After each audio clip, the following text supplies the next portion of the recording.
ఆత్మీయులకు నమస్కారం. ఈరోజు మనం ఒక ఉత్తరాన్ని వినబోతూ ఉన్నాం.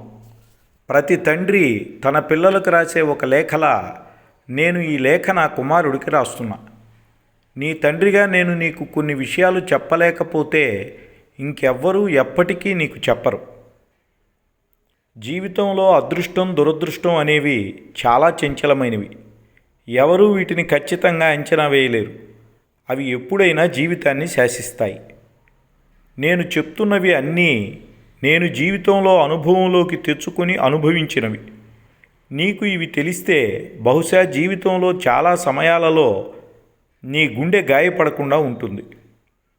నీతో సఖ్యంగా లేని వారి పట్ల ద్వేషం పెంచుకోకు. నేను మీ అమ్మ తప్ప నీకు తప్పనిసరిగా మంచే చేయాలన్న బాధ్యత ఎవరికీ లేదని బాగా గుర్తెరిగి మసలుకో. కొన్నిసార్లు ఈ నమ్మకం కూడా తప్పు కావచ్చు, గుర్తుపెట్టుకో.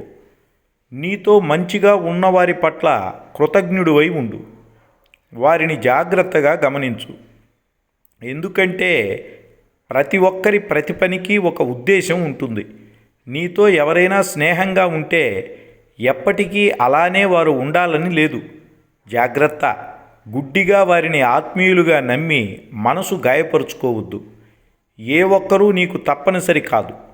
తప్పక కలిగి ఉండి తీరవలసినది కూడా ఏదీ లేదని మర్చిపోకు. ఇది నీవు సరిగా గుర్తు పెట్టుకుని అర్థం చేసుకున్న రోజు నీ చుట్టూ ఉన్నవారు నిన్ను వద్దనుకున్నా, నువ్వు బాగా కోరుకున్నది నీకు దూరమైనా నీ మనస్సు పెద్దగా గాయపడదు. జీవితం చిన్నది. ఒకరోజు వ్యర్థమైన చక్కగా అనుభవించాల్సిన మళ్ళీ తిరిగి రాని ఒక రోజుని కోల్పోయావన్న విషయం గుర్తుంచు. ప్రేమ అనే ముసుగులో ఉండే కోరిక లేక కామం అనేది ఒక నిలకడలేని చంచలమైన ఒక భావన. కాలాన్ని మూడ్ని బట్టి వెలిసిపోయే ఒక ఎమోషన్. నువ్వు బాగా ప్రేమించాననుకున్న వారు దూరమైనప్పుడు కుంగిపోకు. ఓపిక పట్టు.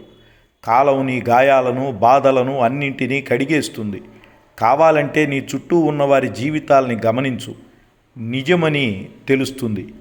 జీవితంలో విఫలమవడాన్ని అతిగా ఊహించుకోకు. నీ జీవితం కంటే అవి ఏమంత పెద్ద విషయాలు కావని కాలం గడిచే కొద్దీ తప్పక తెలుసుకుంటావు. చాలామంది పెద్దగా చదువుకోకుండానే జీవితంలో బాగా పెద్ద స్థాయికి వెళ్ళుండవచ్చు. కానీ దాని అర్థం నువ్వు కష్టపడి చదవకుండానే గొప్పవాడివైపోతావని కాదు. నువ్వు సంపాదించే జ్ఞానమంతా నిన్ను రక్షించే నీ ఆయుధాలని గ్రహించు. వాటిని ఎక్కడ ఎప్పుడు ఎలా ఉపయోగించుకోవాలో తెలుసుకో. పొరపాటున ఆర్థికంగా దివాళా తీసినంత మాత్రాన ఏమీ కాదని, ఇంకా జీవితం ఉందని గుర్తుపెట్టుకో. దివాళా తీసిన స్థితి నుండి తిరిగి ఉన్నతమైన స్థానం చేరడం సుసాధ్యమే అని జ్ఞప్తిలో ఉంచుకో. కానీ దివాళా తీసినప్పుడు పరిస్థితి దారుణంగా ఉంటుందని మాత్రం మరిచిపోకు. నేను వృద్ధాప్యంలో ఆర్థికంగా నీ మీద ఆధారపడను. అలాగే జీవితాంతం ఆర్థికంగా నీకు ఆసరా ఇవ్వలేను. నువ్వు పెద్దవాడవవుతున్నావు, అయ్యావు కూడా. నా బాధ్యత తీరిపోయింది. తరువాత కాలంలో బస్సులో తిరుగుతావా, నీ సొంత లగ్జరీ కారులోనా, నీ ఇష్టం. రిచ్గా బతుకుతావా, సామాన్యంగా మామూలుగా బతుకుతావా అన్నది నీవే నిర్ణయించుకో. చివరిగా ఒక్క మాట బిడ్డా, నువ్వు నీ మాట ఎప్పుడూ నిలబెట్టుకో. ఇతరుల నుంచి ఏదీ ఆశించకు. నువ్వు అందరితో మంచిగా ఉండు. అందరూ నీతో మంచిగా ఉంటారని అనుకోవద్దు.